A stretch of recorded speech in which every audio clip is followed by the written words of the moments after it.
MPs in the French National Assembly rejected two no-confidence votes on Friday that could have brought down the government. It comes after Prime Minister Sébastien Lecornu used a constitutional tool to push through the first part of a finance bill without a vote by lawmakers. Opposition parties chose to counter-attack by tabling two separate motions of no confidence. Lecornu insisted that using Article 49.3 of the Constitution must only be used in exceptional circumstances. Je n'ai pas engagé la responsabilité du gouvernement pour contourner les institutions de la Ve République. Je l'ai au contraire fait pour les protéger.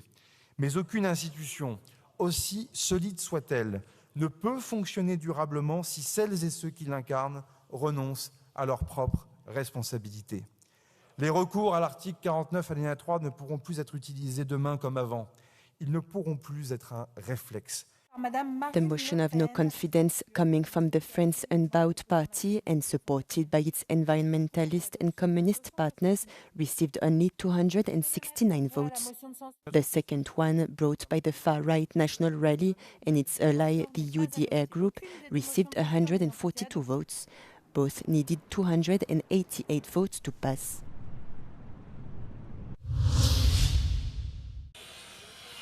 Moscow launched 101 drones over Ukrainian overnight attacks, killing at least 5, as Kyiv targeted Russia's energy infrastructure. Ukraine's armed forces say they shot down 76 of the drones, while 12 hit locations.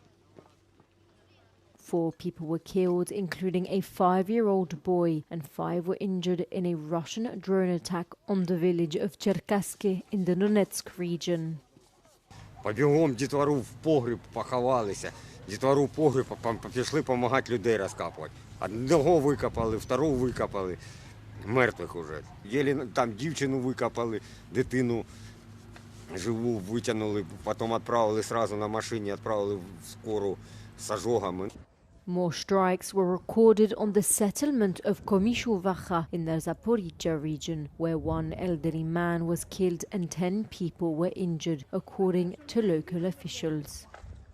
Russian drone strikes on the city of Grivriri caused a power outage that trapped workers in 2 mines, some at 1,135 meters below ground. After a 6-hour-long rescue operation, the miners were brought above ground, according to Ukraine's state emergency service on Friday. Meanwhile, a fuel depot in Russia's city of Penza was reportedly on fire after debris from a Ukrainian drone ignited it.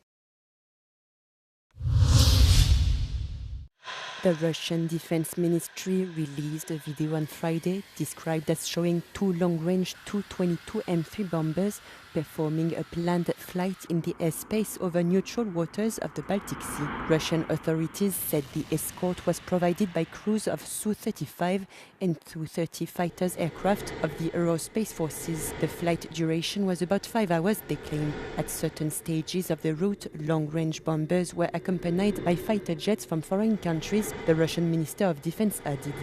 According to the Defense Ministry, all flights of aircraft of the Russian aerospace forces are carried out in strict accordance with international rules for the use of airspace.